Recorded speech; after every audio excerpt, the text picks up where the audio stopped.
Hi, I'm Pam Hiller, AccuQuilt's cutting expert. And I'm Erica Botker, AccuQuilt's creativity expert.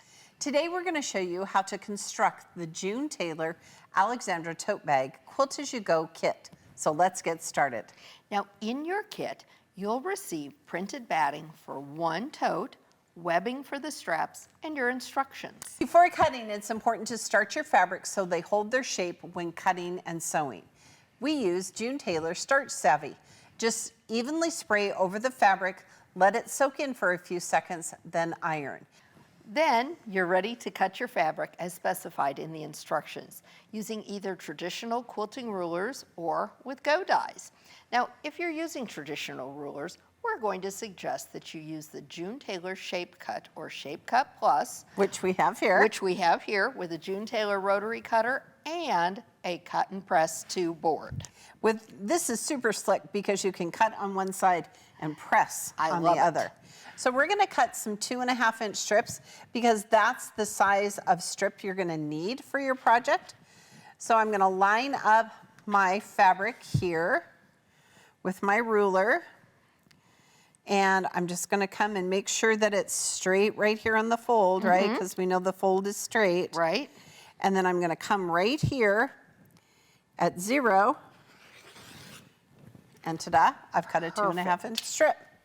Now, if you're cutting with go dies, you'll want to use the Go Strip Cutter 2.5-inch and the Go Strip Cutter 2-inch. That's going to be for your handles later on.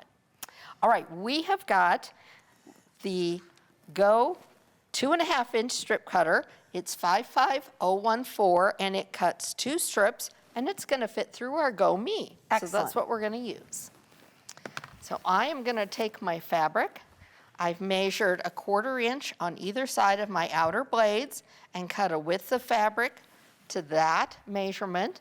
I'm going to line it up with my 90-degree line here, cover it with a mat, and we are ready to cut this on our Go Me.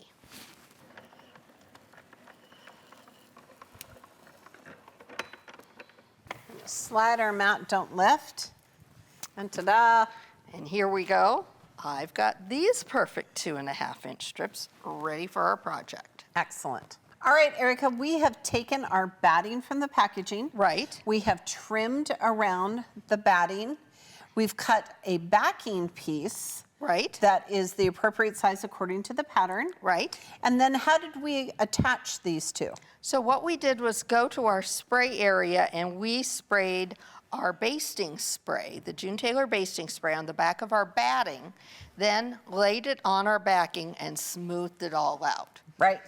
Then for the last step that we did to get this ready to go, we came to our outer solid blue line and stitched around that line, stitching through the batting and the backing.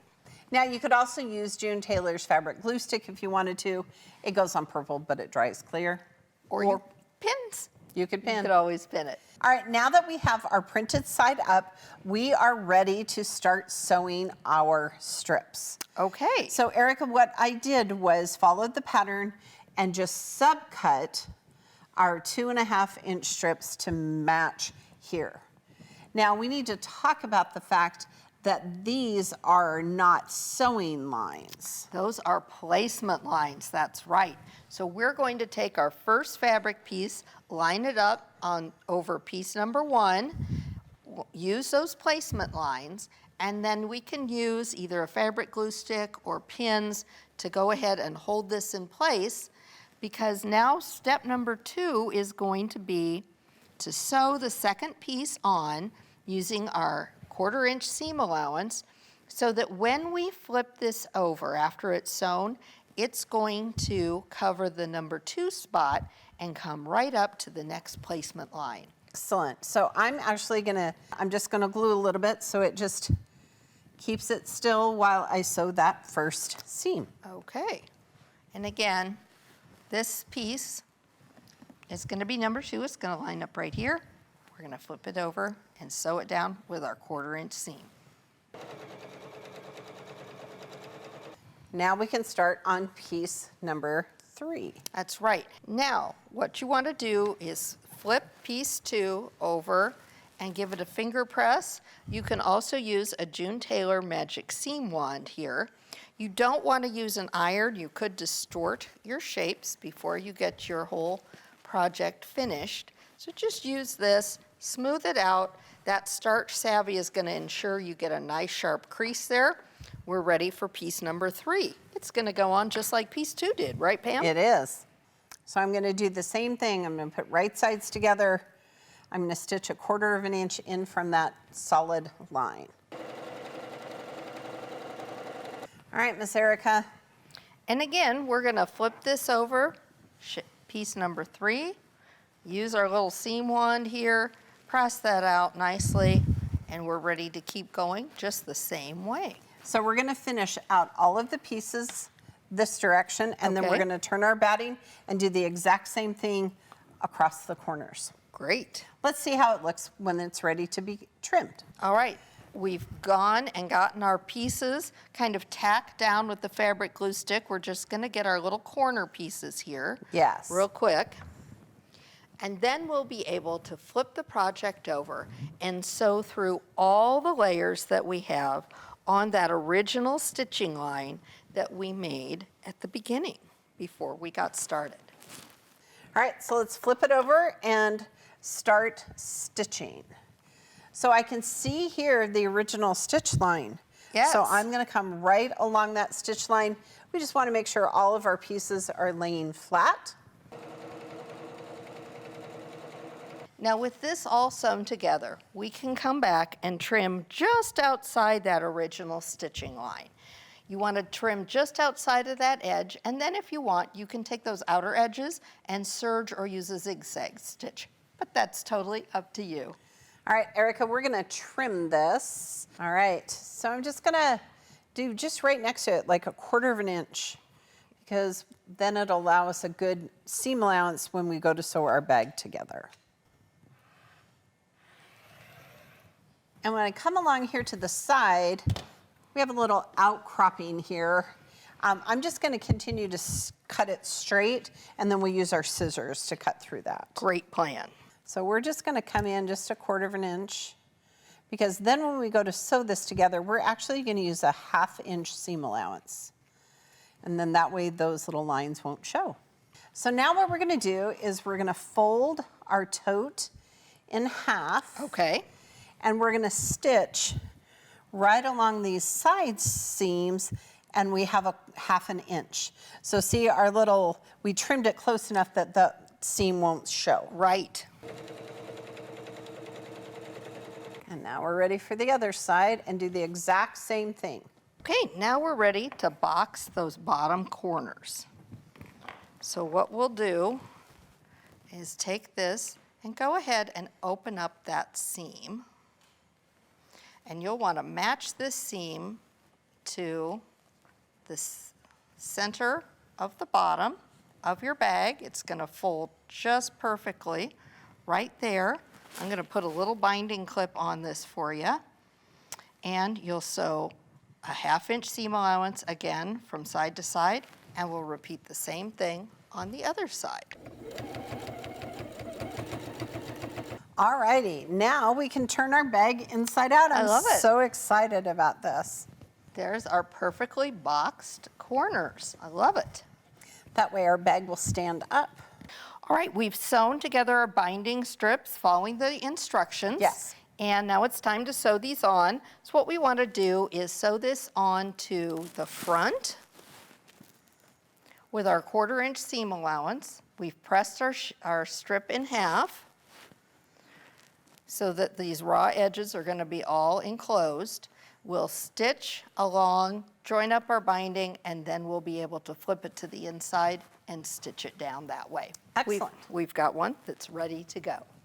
All right, so Erica, we've already added the binding to this bag. Yes, it looks wonderful. And now we're ready to talk straps. Yes. All right, so here we have a finished strap, and here is one of the sections of straps that is found in your batting. So what I'm gonna do is I'm gonna trim this, and then we'll talk about how to put our straps together. And are you going to trim along the blue line? I am. All right. And I would recommend just doing one at a time. All right, so this part here is actually here in the red fabric. Okay. So we're gonna lay out our batting piece on our strip, and then we're gonna follow the directions, and we're gonna just trim it here, okay? And then, Erica, the easiest way that I have found is actually to use a June Taylor glue stick, Oh, okay. and it kind of keeps everything in place. And we're going to go ahead and fold this so that it's going to give us a nice finished edge. Right. And then what you're gonna end up doing is you're going to go all the way down with your glue stick and do one side and then do the other. All right, so Erica's kind of already started down here on this part. So then what's gonna go on top to kind of seal that space is our white strap. Right. So I will finish this, Okay, and you can work on the strap. excellent. So we're gonna do the exact same thing. We're gonna lay out our strap piece, and this is all included in your kit. So this is kind of a little trick I learned. I did one side using the bindy clips, and then now I can just add the other. And this is the smaller strip that we cut with the 2-inch strip die. Right. So Erica, to finish our straps, what we would do then is come here, line up the ends here, make sure everything's laying nice and flat and nice and tight, and then stitch along the edge like we did here. Perfect. And then you would have 2 straps ready to add to your bag. Ready to go. I love that. All right, so let's show you just real quick how you would add your straps. So then what you want to do is you want to measure 5 inches from either side. And I like to do a little bindy clip. So much easier with the bulk than the pins are. It is. Yep. And you for sure would want to measure. And then you're going to stitch right along here. Right? And then you're going to turn your strap up and stitch once again right there. Just to make sure it's super secure. And there you go. Your tote is finished and ready to go. This bag is the perfect size to use as a purse, a book bag, or a shopping tote. If you enjoyed making this project, check out other June Taylor Quilt-As-You-Go bags and shopper totes, along with numerous other fun projects on the AccuQuilt website. And remember, at AccuQuilt, we're here to help you cut time So you can quilt and craft more.